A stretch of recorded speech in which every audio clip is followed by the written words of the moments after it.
The wedding dress hung like a ghost in the corner of the room, mocking everything Boone Carter thought he knew about his future. 22 years old, and his life was already being sold to pay his father's debts. But this wasn't just any arrangement. Sterling Rhodes had made it clear: marry the widow Cora Maddox, 30 years his senior, or lose the ranch that had been in his family for 3 generations. Boone stood at the window of the small church, watching dust devils dance across the barren landscape. His hands trembled as he adjusted the collar of his only good shirt. The other men in town whispered behind his back, calling him everything from desperate to pathetic. Some even laughed, saying he'd gotten himself a mother instead of a wife. But none of them understood the weight crushing his chest. His father had gambled away everything on a failed cattle drive, leaving debts that would take decades to repay. Sterling Rhodes owned half the territory now, and he collected on every debt with ruthless precision. When he'd proposed this solution, Boone had wanted to punch him in the face. Instead, he'd stood there like a coward and nodded. The church door creaked open behind him. Boone turned, expecting to see the preacher, or maybe one of the few guests brave enough to witness this spectacle. Instead, he saw her. Cora Maddox walked down the aisle with a dignity that made his throat tighten. She wasn't the frail old woman he'd imagined. Her graying hair was pulled back severely, but her green eyes held a fire that made him take a step backward. Her black dress was simple but well made, and she carried herself like someone who had faced worse things than a forced marriage. She stopped 3 feet away from him and studied his face with an intensity that made him want to hide. When she spoke, her voice was steady and clear. "You look like you'd rather be anywhere else in the world." Boone swallowed hard. "Wouldn't you?" A ghost of a smile touched her lips. "I've learned that what we want and what we need are often 2 different things." She moved closer, lowering her voice so only he could hear. "I know what people are saying about us. I know what you're thinking, but you don't know anything about me, boy. And I suspect there's more to you than meets the eye." The preacher cleared his throat from the altar, his Bible open and ready. Sterling Rhodes sat in the front pew, watching them with the satisfaction of a man who always got what he wanted. Boone felt trapped between his past and an uncertain future, with this strange woman as his only ally or greatest enemy. But as Cora took his arm and led him toward the altar, he noticed something that made his blood run cold. Her hands were shaking just as much as his. The ceremony lasted exactly 7 minutes. 7 minutes to bind 2 strangers together in an arrangement that satisfied everyone except the bride and groom. When the preacher pronounced them husband and wife, Boone felt like he was drowning in shallow water. Cora's lips barely touched his cheek during their awkward kiss, but he caught the scent of lavender soap and something else.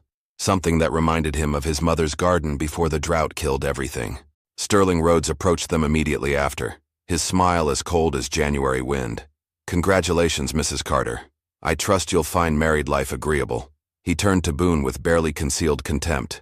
"The deed transfer will be completed tomorrow morning. Your debt is settled, but remember our agreement. Any failure to honor this marriage, and I'll call in every other loan your family owes." Boone's jaw clenched. "I gave you my word." "Words are cheap, boy. Actions prove character." Sterling tipped his hat to Cora. "Ma'am, I believe your husband has some learning to do about responsibility."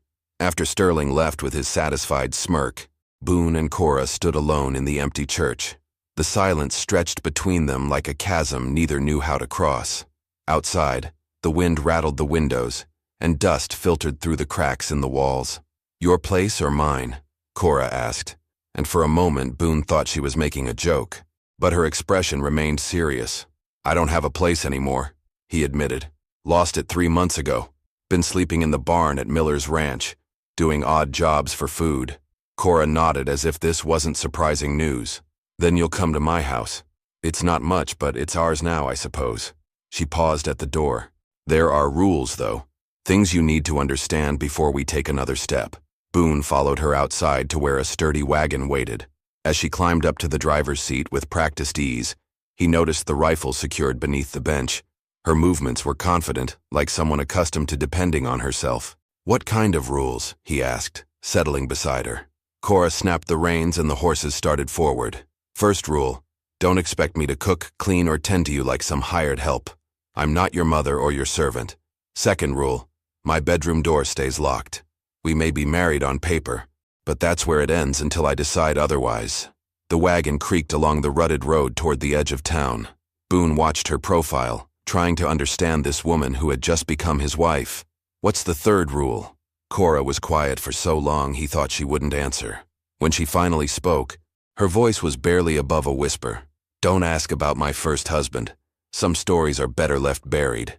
But as they approached a small house surrounded by a surprisingly well-maintained fence, Boone noticed something that made him wonder just how many secrets his new wife was hiding. The house was a revelation. From the outside, it looked like every other settler's cabin, weathered wood and a tin roof that had seen better years. But inside, Boone discovered a world that challenged everything he thought he knew about frontier living. Books lined shelves built into every available wall. Real books. Leather-bound and well cared for. Not the cheap paper novels most folks treasured. A piano sat in the corner, its surface polished to a shine that reflected the oil lamps. Cora noticed his stare. Surprised? I just didn't expect. He trailed off, unsure how to finish without sounding insulting. You didn't expect a woman my age living alone to have nice things? There was an edge to her voice that made him choose his next words carefully. I didn't expect anyone out here to have a piano. Cora set her hat on a hook by the door and smoothed her hair. My first husband believed education was the only wealth that couldn't be stolen. She moved through the room with familiar grace, lighting lamps and adjusting curtains. Your room is upstairs, second door on the right. There's a washstand and clean linens. Boone climbed the narrow stairs, his boots echoing in the silence. The room she'd given him was sparse but clean. A bed, a dresser, and a window that overlooked the back of the property. He sat heavily on the mattress and put his head in his hands. This morning he'd been a free man. Tonight he was married to a stranger who owned more books than he'd ever seen and played piano like some kind of lady from back east. The sound of music drifted up from below. Cora was playing something slow and melancholy, her fingers moving across the keys with the confidence of years of practice. Boone found himself drawn to the top of the stairs, listening to the haunting melody that seemed to fill every corner of the house.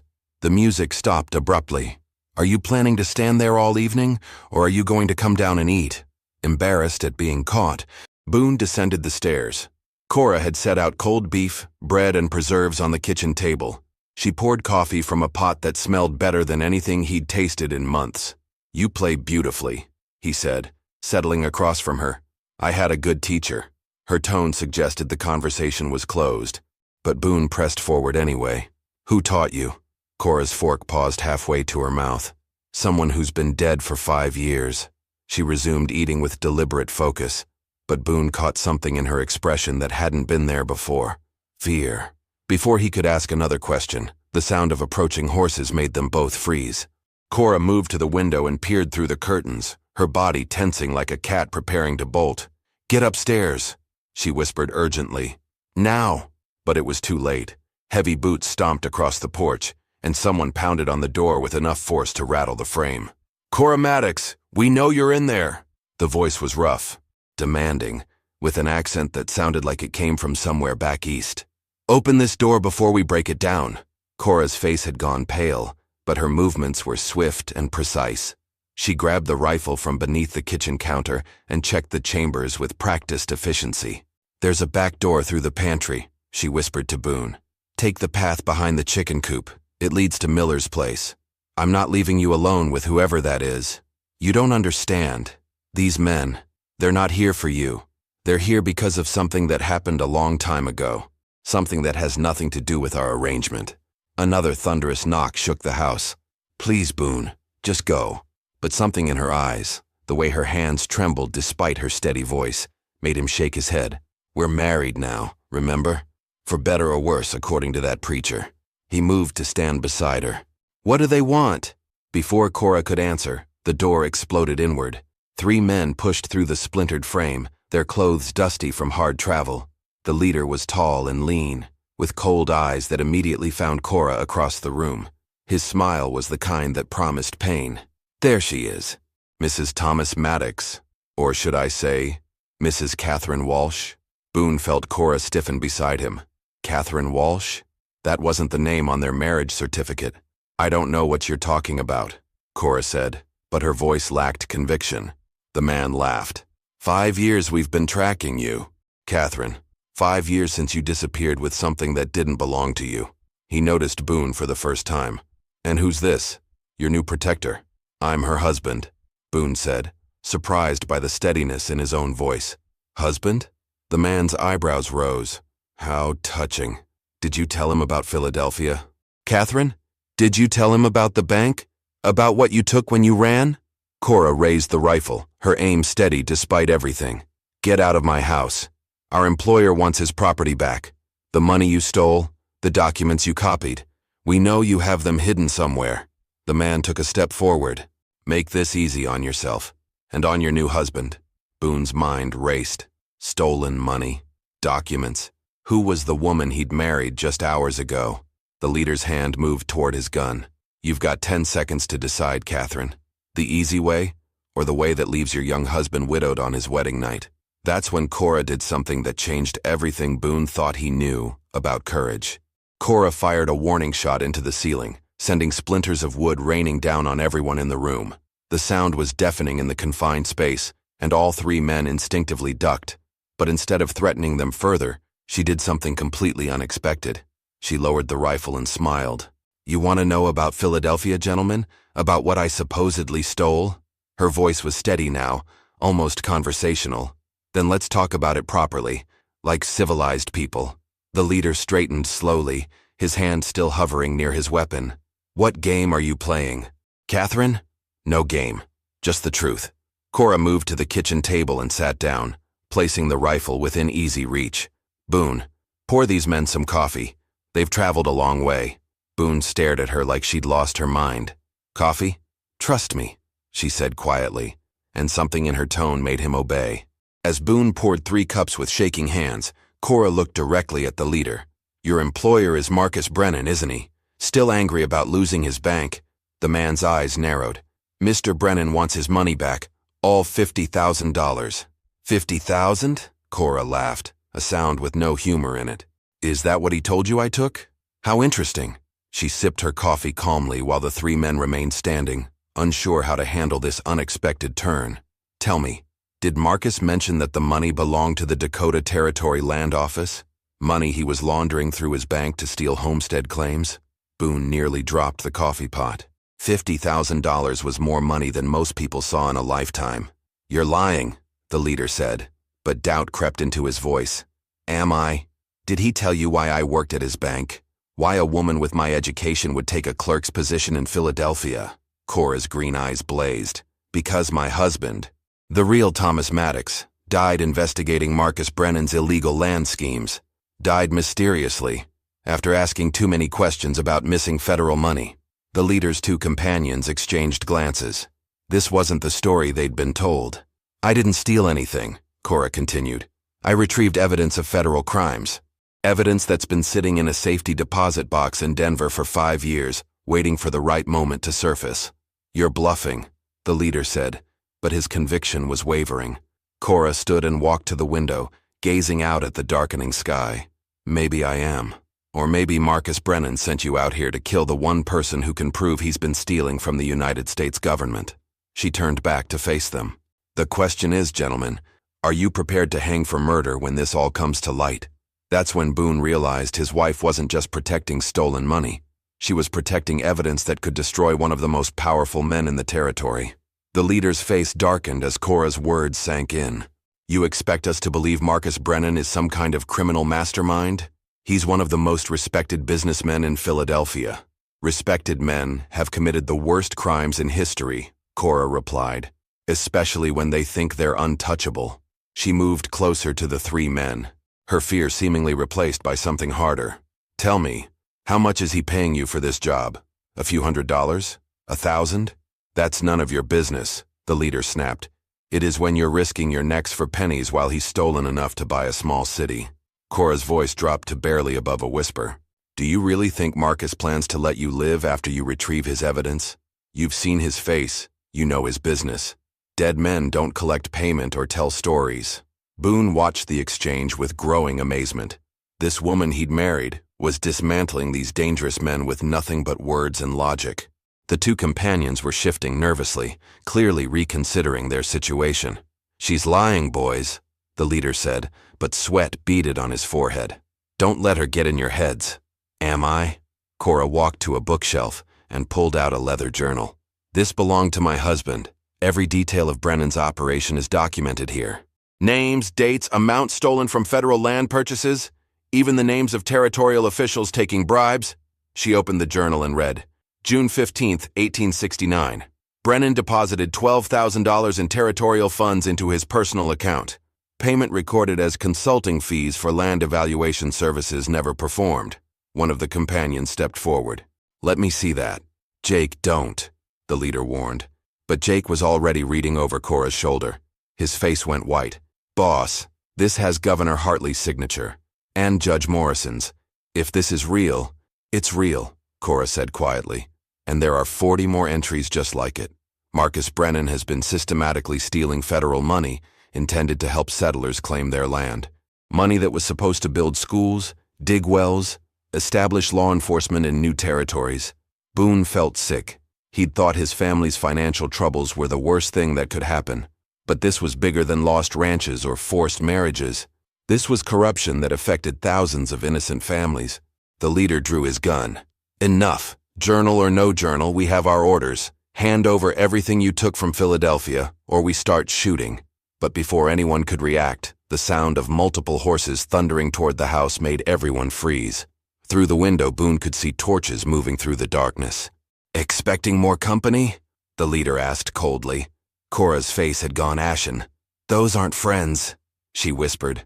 That's Marcus Brennan himself. The sound of boots on the porch was different this time. Heavier, more deliberate. Marcus Brennan didn't knock. He simply pushed through the already broken door like he owned the place, which, given his wealth and influence, he probably thought he did. Boone had expected a monster, but the man who entered was disappointingly ordinary. Average height, graying hair, expensive clothes that marked him as someone who'd never missed a meal or slept on hard ground. Only his eyes betrayed the ruthlessness that had built his empire on stolen money and ruined lives. Catherine, Brennan said, removing his hat with mock politeness. You look well. Rural life agrees with you. The three hired men suddenly looked nervous, realizing they were no longer the most dangerous people in the room. Their leader stepped forward.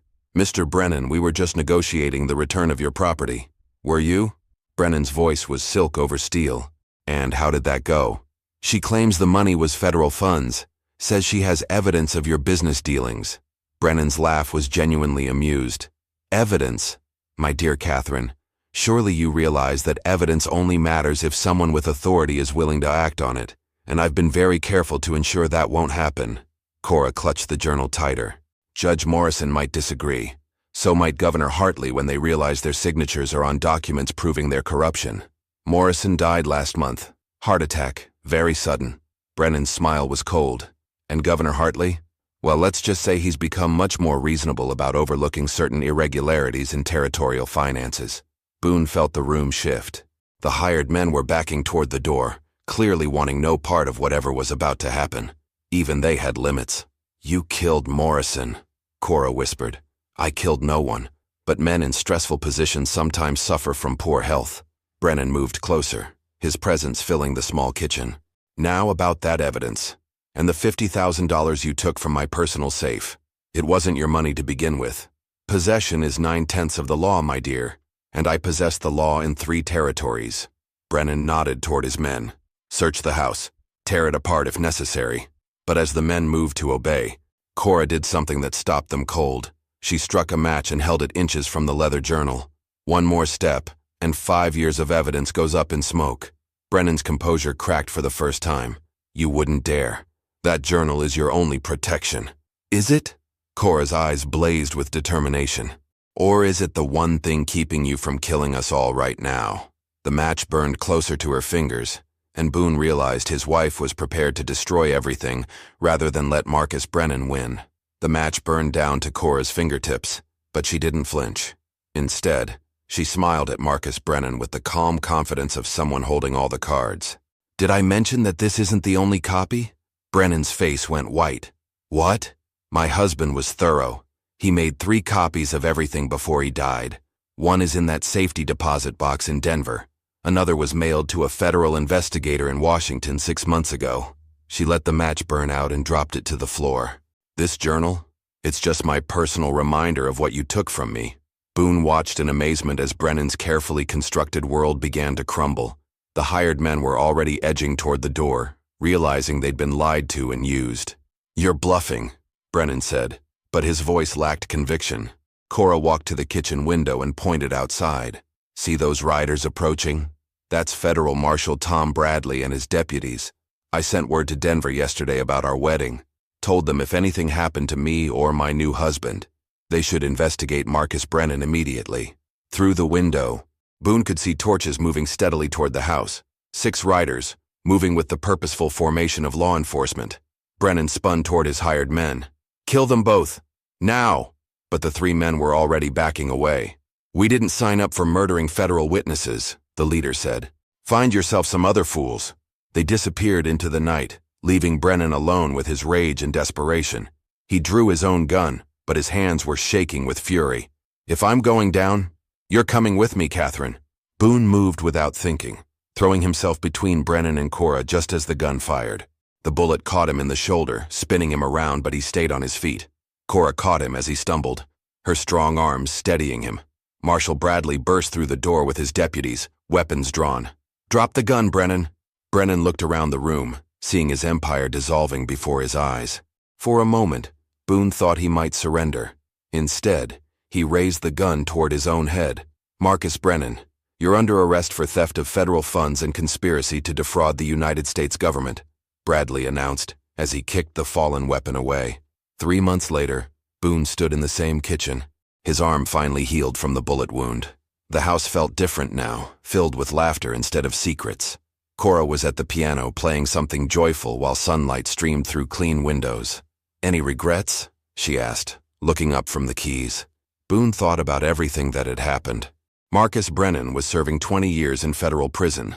The $50,000 had been returned to the territorial government and used to establish schools in 3 counties. And Sterling Rhodes had mysteriously decided to forgive all of Boone's family debts after federal investigators began examining his business practices.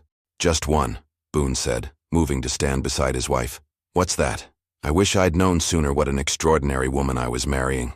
He touched her face gently. "Catherine Walsh was brave, but Cora Carter is remarkable." She leaned into his touch. "Some stories have better endings than beginnings." Outside their window, the land stretched endlessly toward the horizon, full of possibilities neither of them had dared imagine on their wedding day. If you enjoyed this story, click the video on your screen now to watch another unforgettable Western tale, where courage and justice meet in the untamed frontier.